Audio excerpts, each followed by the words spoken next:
meet you, Jerry.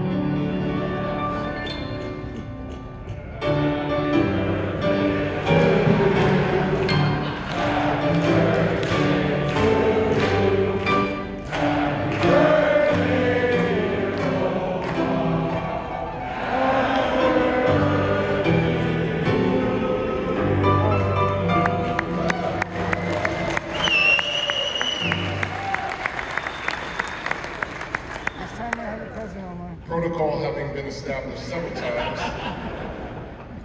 I would respectfully and humbly say to all of you, good evening. When I was trying to figure out what to say in this speech, I started to think about my time in Freemasonry. And the more I thought about it, the more I started to understand that everything that made this experience over the past 5 years and 7 months good was the connections and experiences and relationships with other people. So I would like to take my time in thanking the people that in some way contributed in some way to whatever success I happen to have during my time in the Marshal Corps and supporting the Grand Master. So I'm going to frame my speech for you. Where's Vincent Etzel? Vincent, turn your stopwatch off. I'm breaking records today. I just want you to know that. I'm breaking records. Okay, let's try. Let's go for that. So I'm going to frame my speech for you. I'm going to thank about 12 groups of people. I'm going to tell maybe 2 mildly funny jokes or stories. I'm going to touch on a very sensitive subject, and I guarantee you, without a doubt, I'm going to make Nancy and Greg, and possibly myself, cry at least twice during this speech. Nancy's already going. So with that said, firstly I would like to thank Right Worshipful Gennaro Adesso. Many of you may not know, but Jerry, as we affectionately call him, was my mentor from day one. And I couldn't have been blessed with a better mentor, teacher, and brother. It is because of him that I first truly fell in love with Masonry. And I will tell that from this day to my last day. And it's him I owe that to. So thank you. I love you.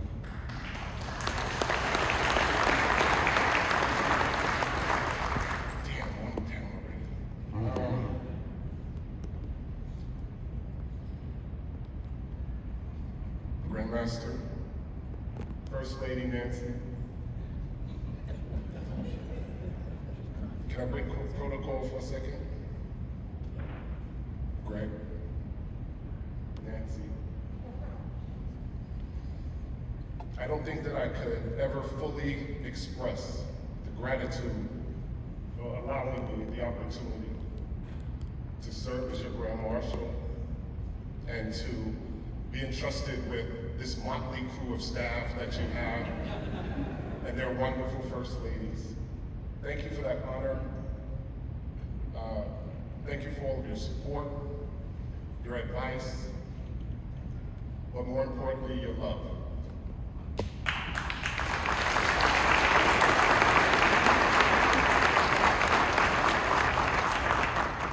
I want to thank you for inviting me into your family, making me a part of your family. I inherited I inherited 4 sisters in this time, so thank you. A lot of you know that Most Worshipful Scott is a very supportive man, and he supports us not just in Masonry, but outside of Freemasonry. And I'd like to give you an example of what that meant to me and his support. One time we were at the Princeton Temple, and we were about to go in. It was my first year being on the Marshal Corps. And for those of you that don't know, you have to do introductions, very similar to the way I did here, but a lot more people in the lodge. And it was the first time that, at that time, the Junior Grand Warden, several other elected line officers were there. And it was the first time I was going to introduce them. And we're standing out in the ante room, we knocked on the door the way that you saw here, and I am stomach's in knots, I'm sweating profusely, my leg won't stop shaking. And I'm in the room with all of these gold collars, and I'm about to go in and knock on the door, I'm hanging on by a thread. Anything, nothing is going right. And I look back in the back of the room, at the back of the room stands the Grandmaster. And he looks at me with that fatherly concern, and he calls me over. But I'm torn because I'm about to go into the room, and I feel like I'm gonna throw up. So I walk over to him, and he sees that I'm hanging on by a thread. So he leans in, calls me, but far enough that other people around can hear, other grandmasters. There were about 4 or 5 past grandmasters there. And he wanted to show his support. So I leaned in, and I will never forget his words to me that day. He said, "Are you nervous?" I said, "Yes." He said, "Okay, don't F it up."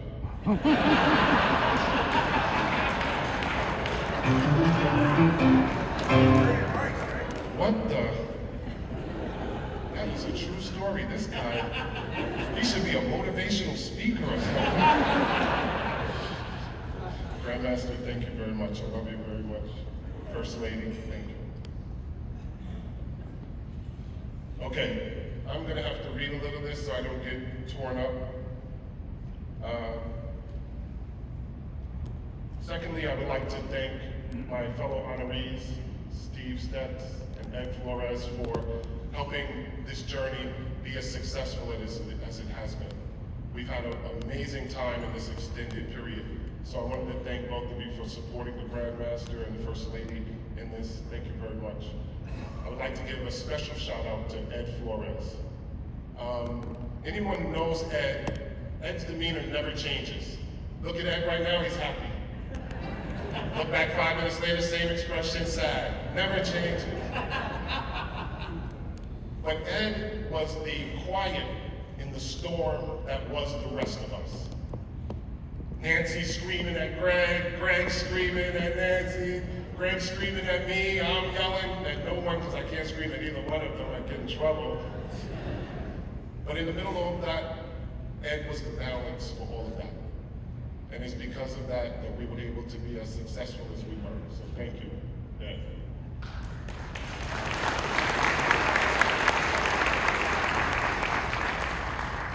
I would like to thank the Grand Staff and ladies, the 2019 Grand Staff and ladies. I don't think we could have asked for a better group. You took the torch that the Grandmaster lit for unity, and you embraced it.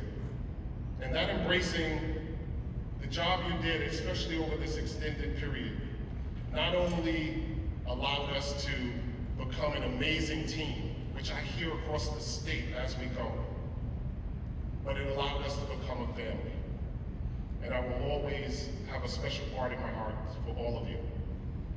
To the ladies of the 2019 staff, thank you for tolerating these men. Thank you for being patient in all the nights out, especially in 19 months. It means a lot. And you, I will be forever indebted for your support. As a part of that, I would like to thank a few people. And when I say I love the whole staff, even you, Tom Murphy, I include you as well. But I would like to give a special thank you to Right Worshipful Ivan, Buddy, Raymond, and David Lane, who worked tirelessly this year and even in the extended months, not only in the visiting of people sick and shut in, but the ability to keep us connected and help celebrate each other, and celebrate our accomplishments, as well as try to lift people up when they're sick. It meant a lot for this team, buddy. So thank you very much for your work.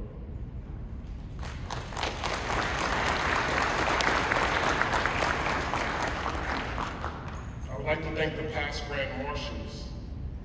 Thank you for allowing me to join this distinguished family. I realize that coming in, you always hear that this is the best job in Grand Lodge, and to be honest, it is. I want to thank you for all of your support, and welcoming all your assistants on the email group, sharing of photos, just being there and supporting. I hope that during this time, the baton that I received did not tarnish during my stay, and that I left it a little brighter than it was when I received it. So thank you. I would like to give a special thank you to Right Merciful Henry J. Stein, Right Merciful Keith A. Herman, and Right Merciful J. Eugene Margroff for always answering my phone calls, my text messages, my emails, and providing sound advice and clarity when needed. It is what it means to be a Marshal. Thank you.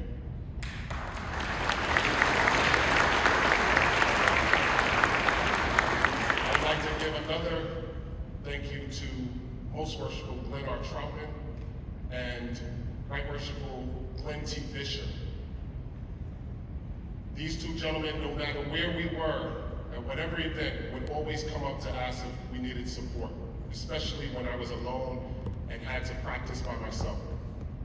And that support is what helped me be as successful and do as well as I did. So thank you very much. Now, when we talk about support and celebrating, one day we were at a lodge in the South, one of the South districts, and I was there standing next to Most Worshipful Troutman, and I was in the Marshal chair, and it was at the end of the meeting, and we were singing God Bless America. And we were singing, and once we finished, he looked over at me, and he leaned over, and he said, "Was that you just singing?" I said, "Yes, that was me." He said, "Well, maybe from now on, you should do us a favor and hum." Disrespectful.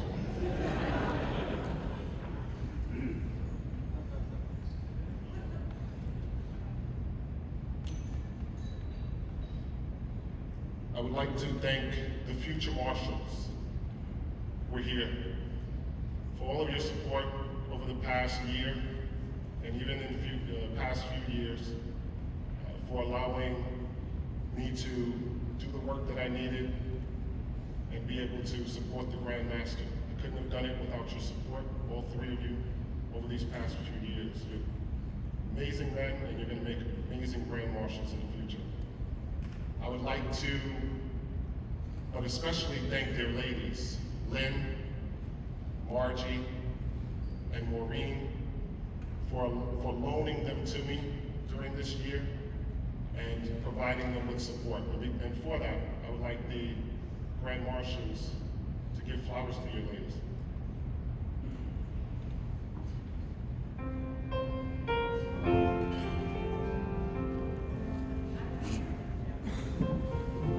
Vince, how am I doing on time? Okay, everybody hold tight, 40 more minutes to go.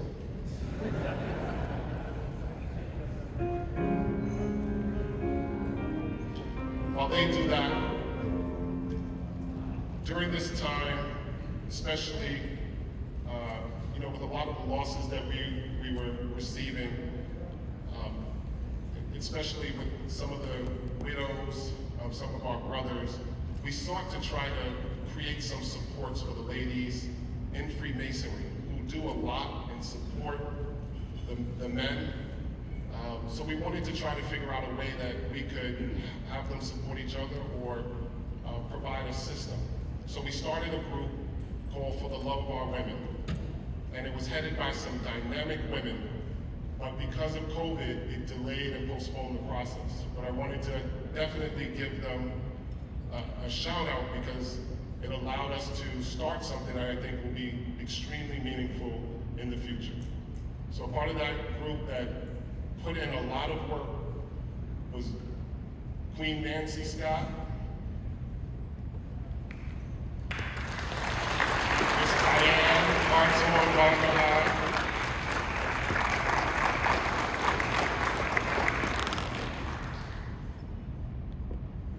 Stephanie Narayan, Bonnie Tuttle, Judy Rival. I believe that's everybody that's here.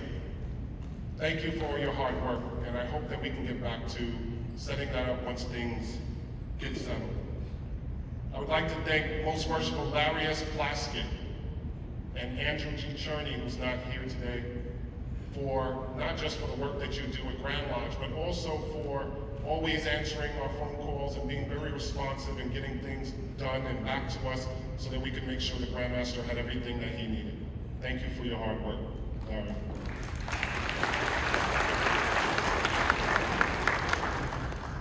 George Corgelis. Where's George? He's bald now, so it's hard to find him. Hey, George. So George and I served on staff, Walter Coffers in 2016. I'm terrible with dates and names, sorry. And George and I became friends there. George, I want to thank you for all your support, not just of me and setting up this event, but for all Masons across New Jersey, for allowing us to be a part of beautiful spaces that, to be honest, most of us consider a second home. So thank you very much, George.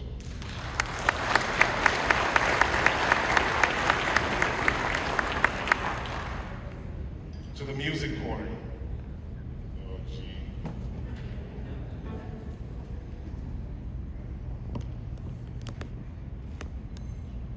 You are a group of some of the most talented people I know. I think collectively I've probably served on staff with most of you, the most out of everybody on staff.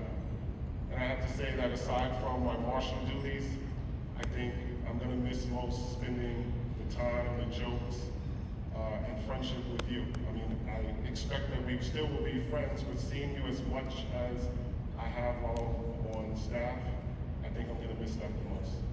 So thank you. And to your ladies who are amazing because they tolerate you, thank you very much. Thank you and good luck, and I will miss you.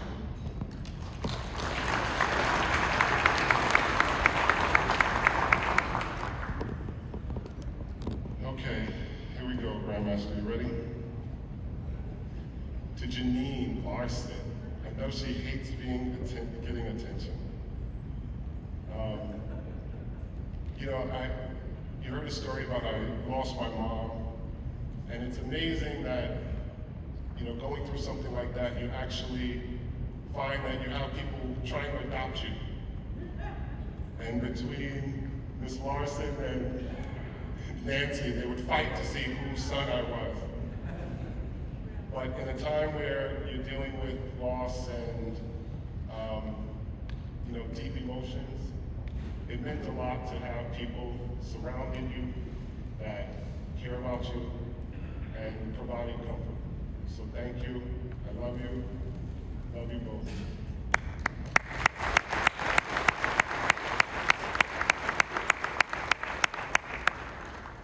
For most of you who may not know, but my brother Kwame is here in the audience. And I'm not going to dwell too much on it because I will lose it. But he taught me how to treat people. And he told me to cherish and display the sincerity in relationships and friendships. And I think when Jerry talked about how I am in rooms, it's because of him. Because of the way I watched how he was with his friends when he was in college at Howard University. And it was something that I wanted to be like. It was a way that I wanted people to feel when they walked away from me, that they felt listened to, that they felt understood, and that they felt loved. And it was something that I tried to embody throughout my life, in work, in my personal relationships, and definitely here in Masonry. So Kwame, I love you. Thank you.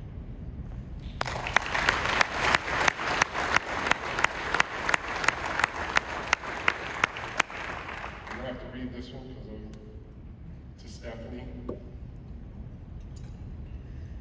If anyone asked me what the most important attribute to a successful year as Grand Marshal, I would have to say it's Stephanie. She is amazing and a wonderful person. As Ed was the calm, she was the support. Intelligent as much as she is beautiful. Kind as much as she is relentless. Basically perfection personified. She makes me a better Mason, a better Marshal, but more importantly, a better man. Thank you.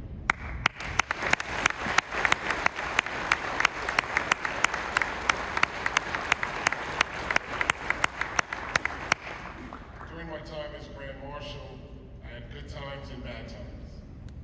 And some of the good times, I met amazing people, developed great relationships. My daughter graduated from high school. I moved her into college. She started college. And again, wonderful relationship. But there were also some not so good times.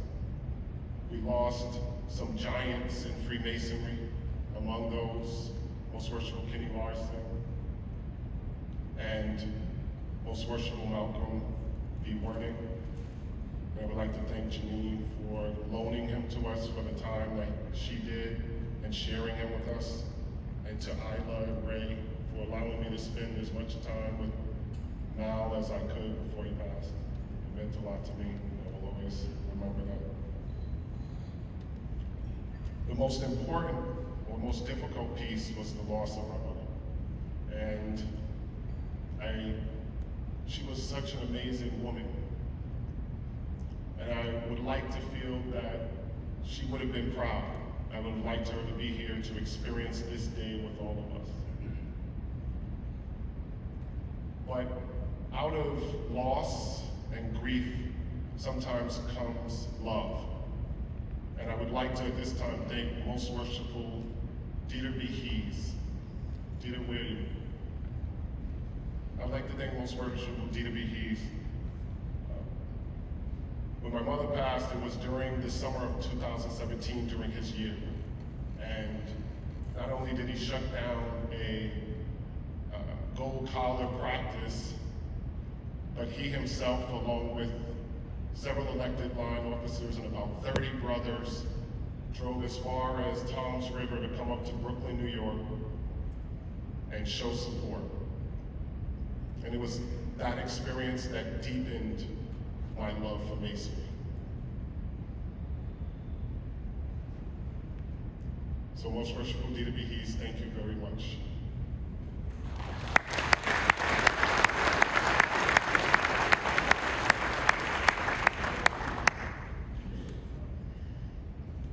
But it is because of that love for Freemasonry, the Masonic family and the people that support it, that I would be remiss if I didn't discuss some of the current crises in our society today.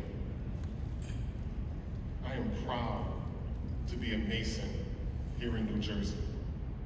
I am proud of the love and support that I receive every day throughout this jurisdiction. Outside of my family and close friends, I've never felt more love and support than I do within Freemasonry. But the world outside today is not a mirror of the world within Freemasonry. But it doesn't mean that we cannot be a part of affecting change. Society is craving for the kind of unity and love that we share. Because of this, we should serve as a beacon of what the world should be like.